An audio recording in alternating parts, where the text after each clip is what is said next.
Nuk është që e besoj një gjë të tillë, ndoshta ai po referohesh edhe këtij lajmit ose atij artikullit të gazetës gjermane në lidhje me mundësinë pra që zona Osmani po e përdor, si më thon, bordën e paqes dhe civil raportin e saj të ngushtë me zotin Trump, ashtu siç është pretendzuar për një mandat tjetër. Unë nuk besoj, ashtu siç e tha zoti Mulolli, pra kjo ftesë ka në adresë të institucionit të presidentit, jo në emër përvetshëm, pra ashtu si është zonja Osmani aty, kushdo që do të jetë pas saj, pra do të vazhdoj punën e saj, dhe do të vazhdoj që të kemi raporte të tilla. Ne raportet në Shtetet e Bashkuara kemi pasur të mira, pavarësisht se kush ka qenë president ose presidente apo në postën e kryeministit, normalisht me uljet dhe ngritjet e veta, megjithatë partneri shqipe ose raportet në mes vendeve nuk varen,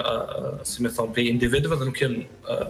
në nivelin e individëve, pavarësisht që mund të ketë situata të tilla kur individët e caktuar mund të ndikojnë në përmirësimin ose për shkallëzimin e raporteve.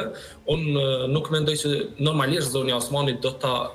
si më thon, do ta trumpetoj si një suksese të saj me të drejtë besoj uljen në një tavolinë së bashku me shumë vende të tjera të cilat e mohojnë ekzistencën e Republikës së Dhe mendoj që kjo në aspektin në rrafshin e politikës globale, pra është një fitore për Republikën e Kosovës që të jetë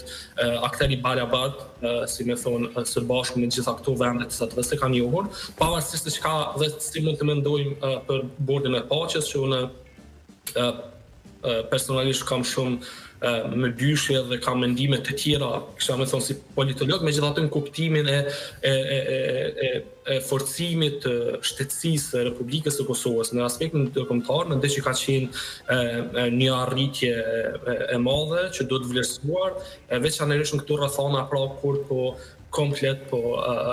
si më thon, ristrukturohet rendi global dhe ku nuk po e dim saktësisht më se kush është aleat i kujt dhe kush qëndron në anën e kujt, është shumë e rëndësishme pra që Kosova të di ta gjejë veten në këtë mes, normalisht duke qëndruar pra aleatëve të saj të kahmotshëm në krye me Shtetet e Bashkuara të Amerikës, por normalisht edhe Bashkimin Evropian që është po ashtu një aleat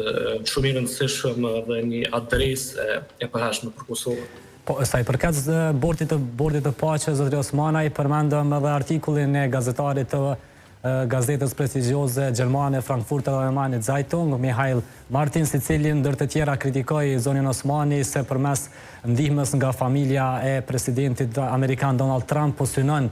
ta marrë edhe një mandat të dytë në krye të Kosovës, duke e theksuar edhe atë veprimtarinë apo atë ngjarjen e para disa ditëve ku zonja Osmani publikoi një video në rrjetet sociale nga promovimi i dokumentarit për Melania Trump të bashkëshortën e presidentit Donald Trump, dhe si e vlerësoni paralajmërimin e ekipit të zonjës Osmani se do të ndjek rrugët ligjore në Gjermani ndaj këtij artikullit të gazetarit Martins? Artikulli duket që të ishte më shumë një opinion, kisha me thonë pa qëndrim i gazetarit dhe normalisht është e drejtë e lirisë së shprehjes që i garanton një gjë të tillë dhe nuk besoj që zonja Osmani apo institucioni i presidencës do duhet të lëshojë pra në si më thonë veprime të tilla për shkak se do të çonte sinjale negative. Nëse ka fakte të cilat janë të pasakta, normalisht që duhet të ngriten, të adresohen, të sqarohen në mënyrë publike, por që nuk ka nevojë që të ketë iniciativë të tillë, për shkak se ne kemi parë që një veprim i tillë ose një qasje e tillë është karakteristike e liderëve me prirje autoritare, më shumë dhe që një sinjal jo të mirë, kisha me thonë, për Republikën tonë, për institucionin e presidentes, dhe në këtë kuptim normalisht që presidenta do duhet të kishte shumë kujdes, ta vlerësonte me shumë kujdes, dhe normal është presidenti i një vendi dhe ka marrë pjesë në qoftë, ka qenë pjesë, si më thonë, këtij aktit konstitutiv të bordit të paqes, po edhe një aktere mjaft të zëshme në arenën ndërkombëtare dhe normalisht do ta ketë vëmendjen, do të ketë artikuj të tillë, do të ketë kritika që presidenta duhet të shqyrtojë, të mirëpres, po dhe të reagojë aty ku ka fakte të pasakta. Unë nuk mendoj që ka diçka negative nëse presidenti Trump, që familja e tij, kushdo e përka presidentin Osmani për një mandat tjetër ose shpreh përkraje të tillë, pra është një shumë normale në arenën ndërkombëtare dhe nuk besoj që ka diçka negative, përveç nëse kjo përkraje pra ndërtohet mbi bazat e ndonjë interesi që shkon për te, si më thonë, marrëdhënien mes dy vendeve ose në dëm të Republikës tonë. Në anën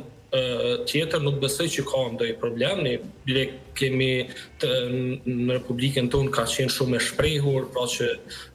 gjithë lider politik të thirrën në mbështetje në Shtetet e Bashkuara, të thirrën në mbështetje edhe të përveçve, qoftë të senatorëve ose të anëtarëve,